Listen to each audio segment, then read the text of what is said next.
විකසිත වන ළමා ලොවට හිරු කිරුණකි සොඳුරු පවුල යන තේමාව යටතේ ක්‍රියාත්මක වන මේ 2026 ජාතික මුල් ළමාවිය රැකවරණ හා සංවර්ධන සතිය වෙනුවෙන් අද දින ඔබ සියලු දෙනා සමග එකතු වීමට ලැබීම මගේ විශාල භාග්‍යයක් ලෙස මම සලකනවා.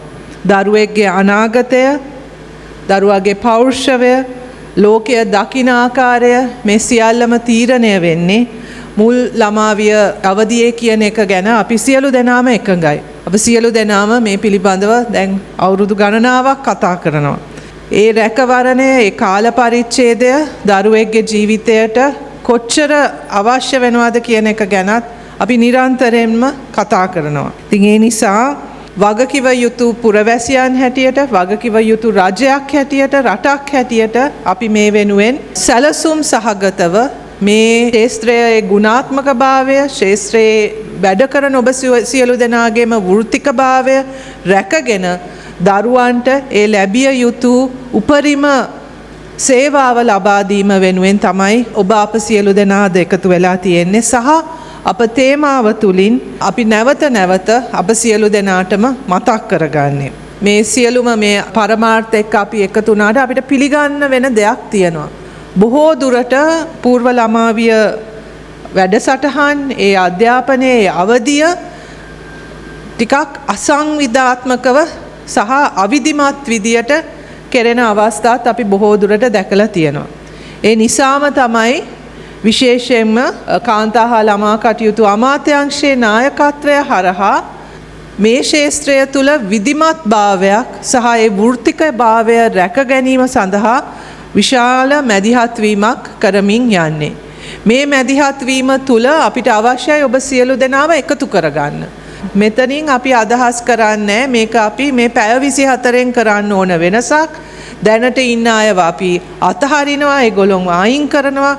මේ වගේ එහෙම අදහසකින් නෙවෙයි අපි මෙතන මැදිහත් වෙලා තියෙන්නේ. මොකද අපි සියලු දෙනාම දන්නවා මේ ශාස්ත්‍රය තුල විශාල දායකත්වයක් පුද්ගලික ශාස්ත්‍රය ස්වයං රැකියා හැටියට මේ මධ්‍යස්ථාන පවත්වාගෙන යන බොහෝ දෙනෙක් තමන්ගේම කැපවීම තුලින් තමන් ඉගෙනගෙන මේක කරගෙන යන බොහෝ අය ඉන්නවා. අපි හිතනවා අපි ඔබ සියලු දෙනාත් මේ ශාස්ත්‍රය තුල ඉන්නේ දරුවෙක් ගැන යම්කිසි තියෙන ඒ හැඟීමක් එක්ක. දරුවාගේ මේ තීරණාත්මක අවධියට මැදිහත් වීමක් කරන්න ඕන කියන ඒ අදිෂ්ඨානය එක්ක තමයි ඔබ සියලු දෙනා මේ වෘත්තියට එකතු වෙලා තියෙන්නේ. ඒ නිසා අපි හිතනවා රජයක් හැටියට අපිටත් වගකීමක් තියෙනවා.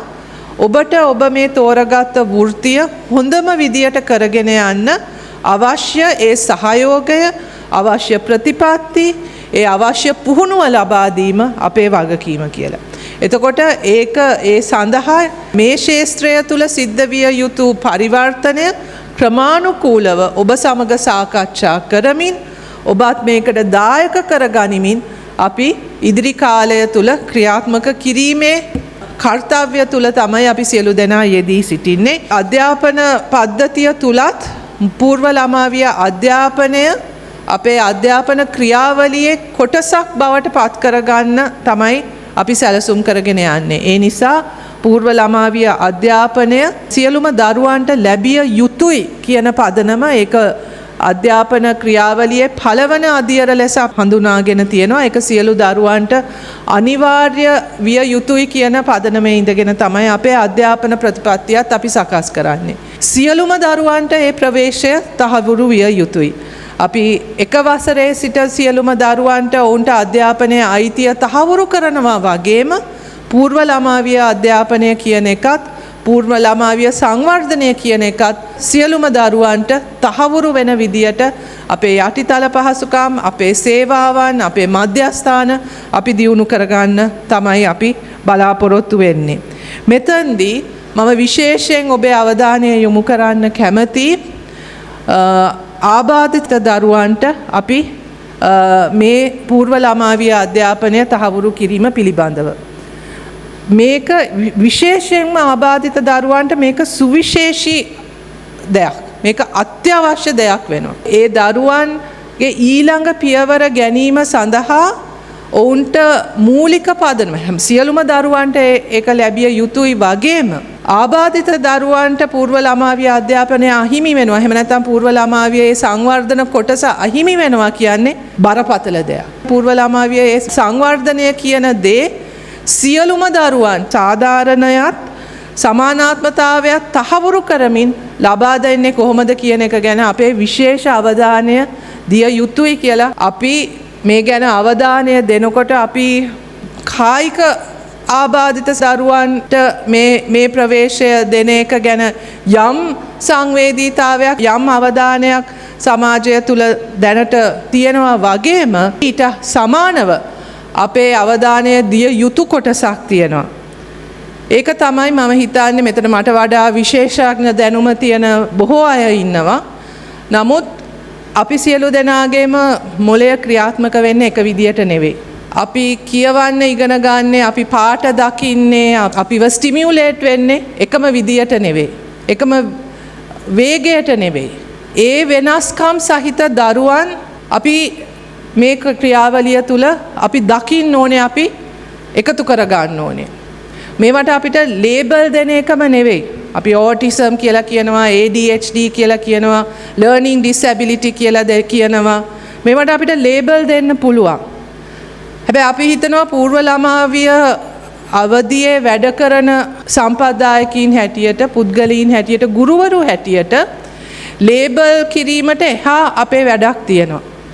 ඒක තමයි ඒ අපි මුලින්ම හඳුනා ගන්න ඕනේ සමාජයේ අපේ දරුවන්ගේ විවිධත්වයක් තියෙනවා කියලා. එහෙනම් විවිධ විදියට ඉගෙන ගන්න පුළුවන්, විවිධ වේගයන් වලින් ඉගෙන ගන්න පුළුවන්, විවිධ ක්‍රම වලින් ඉගෙන ගන්න, තමන්ගේ ලෝකය අඳුන ගන්න දරුවන් ඉන්න පුළුවන්. එහෙනම් ඒ සියලුම දරුවන් කොහොමද අපි මේක තුල රඳවා ගන්නේ, සියලුම දරුවන්ට කොහොමද අපේ සේවය ලබා දෙන්නේ කියන එක ගැන අපි සංවේදී විය යුතුයි. මොකද මේ අවධිය තුල ඒ දරුවන් අතහැරුණොත් ඉතාමත්ම නරක විදියට බලපානවා ඉහළ අධ්‍යාපන අවධිවලට යෑමේදී. මේක තීරණාත්මක තැනක්. ඒ ළමයා සමාජය විසින් ප්‍රතික්ෂේප වෙනවද නැද්ද කියලා තීරණය වෙන්නේ බොහෝ දුරට මේ අවස්ථාවේ. ඒතකොට මේ අවස්ථාවේ අපි මේකට අවධානය දුන්නේ නැත්තම් මම හිතන්නේ අපි ඒ දරුවන්ට කරන විශාල අසාධාරණයක්. ඒ නිසා මම ඔබ සියලු දෙනාගෙන්ම ඉල්ලා සිටිනවා. ඒ විවිධ ආබාධිත අපිට පේන නොපෙනෙන මම හිතන්නේ ඒකට නියුරෝ ඩයිවර්ජන්ස් කියලා දැන් ඒ නමක් තියෙනවා. ඒක ගැන අපි තවදුරටත් කතා කරන්න ඕනේ. ඒක ගැන අපි දැනුම ලබා ගන්න ඕනේ. එවැනි දරුවන්ට අපි මේ ක්‍රමයට අන්තර්ග්‍රහණය කරන්නේ මේකට අන්තර්ග්‍රහණය කරන්නේ කොහොමද කියන එක ගැන අපේ ක්‍රමවේද අපි දියුණු කරගත යුතුයි.